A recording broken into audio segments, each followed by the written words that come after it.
Rangga Gempol, Senopati Mataram dari Sumedang Larang, yang berakhir di tiang gantungan.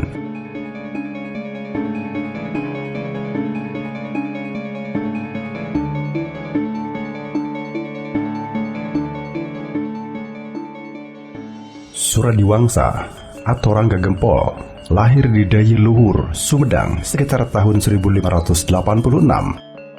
Ia sebenarnya putra kandung dari Penambahan Ratu I atau Pangeran Girilaya. Walaupun dilahirkan di Sumedang Larang, di bawah asuhan Prabu Gesan Ulun, ibunya Ratu Harisbaya dari Arosbaya, Bangkalan, Madura.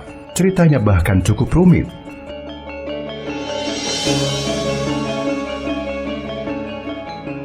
Tersebut Prabu Gesan Ulun, putra Pangeran Santri dari Sumedang Larang, mengirim sang putra Gesan Ulun untuk memperdalam ilmu agama di Pajang di bawah bimbingan Sultan Hadiwijaya bersama Panembahan Ratu dari Cirebon dan Harisbaya dari Arosbaya Madura yang merupakan anak angkat dari Arya Pangiri. Harisbaya adalah cinta pertama dari Gesan Ulun ketika nyantri di Pajang.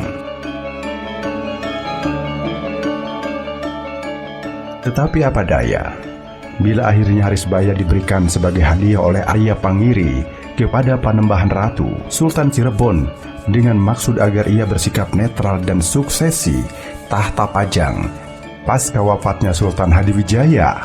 Pasca wafatnya sang ibu, Prabu Gesan Ulun, tahun 1580 hingga 1608 Masehi, dinobatkan sebagai Raja Sumedang Larang, Kutamaya sebagai ibu kotanya. Ketika Pakuan Pajajaran diserang Maulana Yusuf dari Banten, tahta Pajajaran pun diserahkan kepada Prabu Gesan Ulun. Wilayahnya meliputi wilayah yang luas, sampai Sungai Cisadane di barat dan Sungai Cipamali di timur. Adapun di utara Laut Jawa dan selatan Samudra Hindia, kecuali wilayah Cirebon dan Batavia.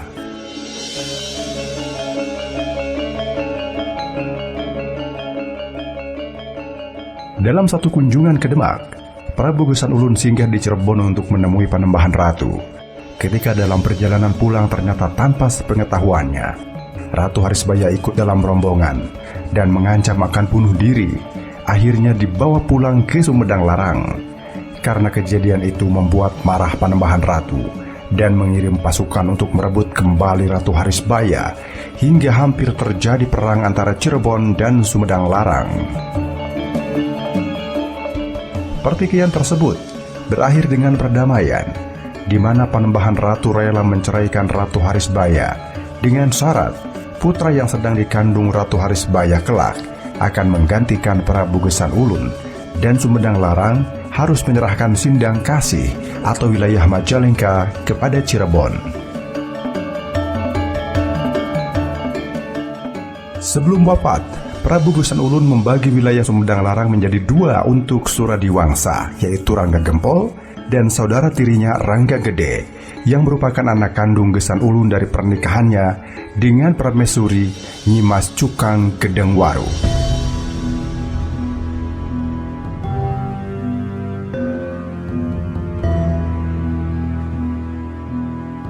Rangga Gede memimpin daerah Nagara Agung Sumedang dengan pusatnya antara Tegal Kalong dan Canukur. Pasca wafatnya Prabu Gesan Ulun, banyak daerahnya yang menyatakan memisahkan diri, seperti Ciasem, Karawang, Indramayu, dan Pamanukan.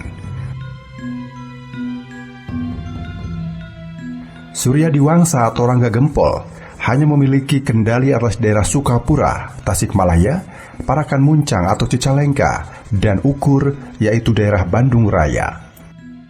Atas pertimbangan politik, khawatir akan serangan Banten terhadap Pakuan Pajajaran tahun 1579 dan rasa bersalah kepada Cirebon, maka Sumedang Larang memutuskan untuk bergabung dengan Mataram yang masih mengaku keturunan dari Galuh dan berkomitmen untuk memerangi VOC di Batavia.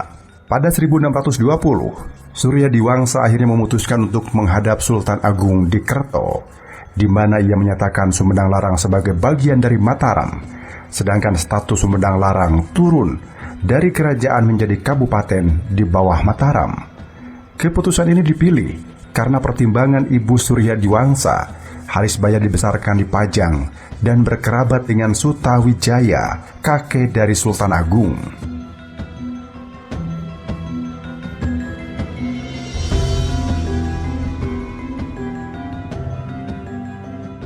Selain itu, Mataram juga dianggap memiliki angkatan pertahanan yang mampu melindungi wilayah Parahyangan, terutama dari kemungkinan serbuan Banten yang ingin menguasai seluruh bekas wilayah kerajaan Sunda. Sultan Agung menyambut baik kedatangan Suryadiwangsa, di mana ia menganugerahkan Suryadiwangsa dengan gelar Rangga Gempol Kusuma Dinata dan mengangkat Suryadiwangsa untuk menduduki dua jabatan rangkap, yaitu Bupati Sumedang dan Bupati Wedana atau setingkat gubernur di Parahyangan. Sebagai Bupati Sumedang, ia dibantu oleh Rangga Gede sebagai wakil bupati. Sementara sebagai Bupati Wedana, ia berperan mengepalai serta mengatur bupati-bupati di wilayah Parahyangan yang sebelumnya berada di bawah kekuasaan Sumedang Larang.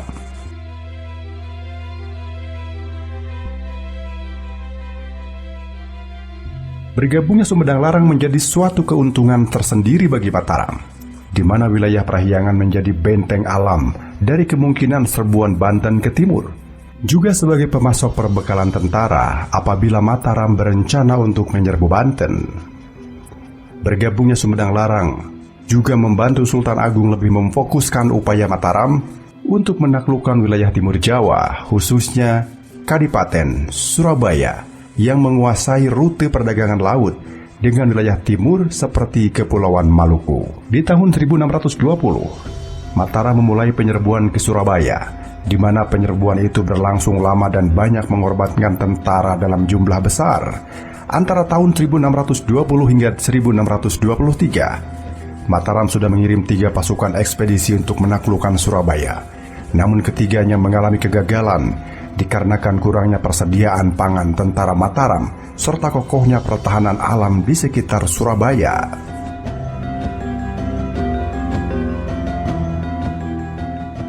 Dikarenakan sudah banyak korban jiwa yang jatuh di pihak Mataram serta adanya pemberian bantuan dari VOC kepada Surabaya, Sultan Agung meminta kesediaan para penguasa daerah Mataram untuk membawa dan memimpin pasukan dari daerah asal mereka untuk membantunya menaklukkan Surabaya.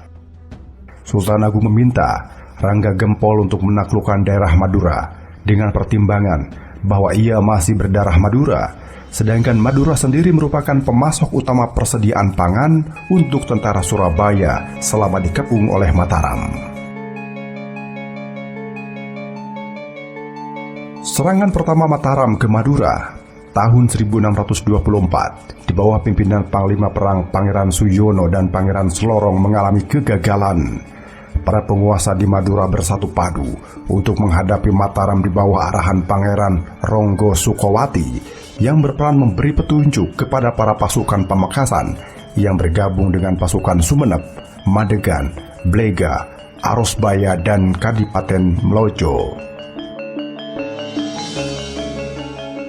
Tahun 1624, Rangga Gempol lalu berangkat membawa tentara Sumedang ke timur, sementara saudara tirinya Rangga Gede menjadi pelaksana tugas Bupati atau Wedana Parahyangan di Tegal Kalong selama ia berperang. Terdapat 5 kadipaten di Madura saat Mataram menyerbu Surabaya, yaitu Arosbaya atau Bangkalan Barat, Balega atau Bangkalan Timur, Pamekasan, Sampang, dan Sumenep, di mana kelimanya merupakan sekutu Surabaya dengan Arosbaya sebagai kekuatan terkuat. Rangga Gempol membawa tentaranya untuk membantu pasukan Ki Juru Kiting atau putra Ki Juru Mertani, Panglima Mataram berusia lanjut yang saat itu ditugaskan untuk menaklukkan Madura. Dalam menaklukkan Madura, Rangga Gempol tidak hanya menempuh jalan perang, namun juga diplomasi. Daerah Sampang yang ketika itu dipertahankan oleh Raden Prasena, pewaris sah Arosbaya yang masih berusia muda, berhasil dibujuk untuk menyerah ke Mataram. Kelak Raden Prasena diangkat oleh Sultan Agung sebagai Bupati Wedana Madura dengan gelar Cakraningrat I. Daerah-daerah lainnya ditaklukkan melalui peperangan yang banyak menimbulkan korban jiwa. Adipati Blega melarikan diri, tetapi kemudian ia tertangkap pasukan Mataram dan dibunuh di Jurang Rejo.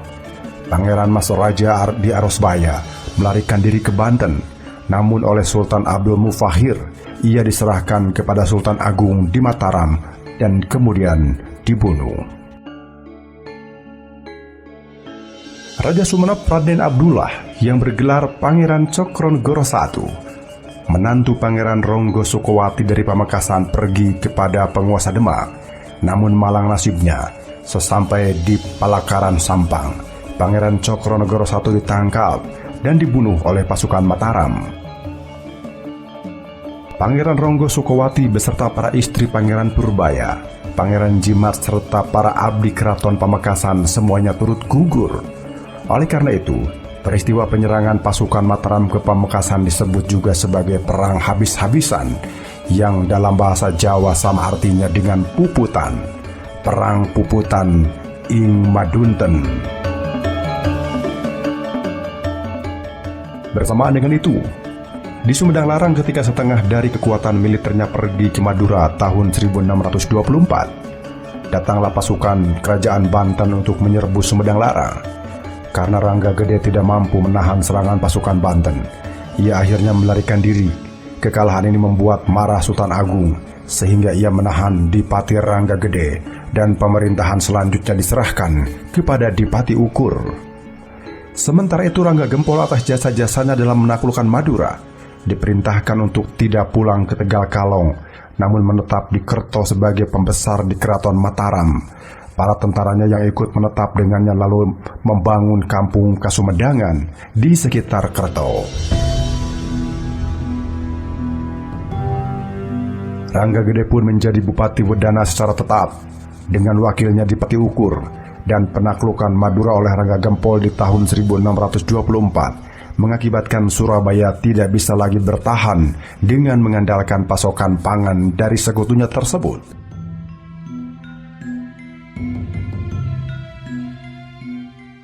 Pertahanan Surabaya semakin melemah setelah Sungai Brantas dibendung oleh tentara Mataram, di mana tidak ada pasokan air menuju Surabaya, sehingga penduduk di kota ini dilanda kelaparan yang parah. Di tahun 1625, akhirnya Surabaya yang dipimpin oleh Adipati Jaya Lengkara memutuskan untuk menyerah kepada Mataram. Kehidupan Rangga Gempol sebagai pembesar Mataram tidak banyak tercatat dalam sejarah. Namun diceritakan bahwa Rangga Gede pernah berkunjung ke Kerto untuk mengunjungi saudaranya, di mana mereka berdua berbincang soal keberhasilan penaklukan Madura.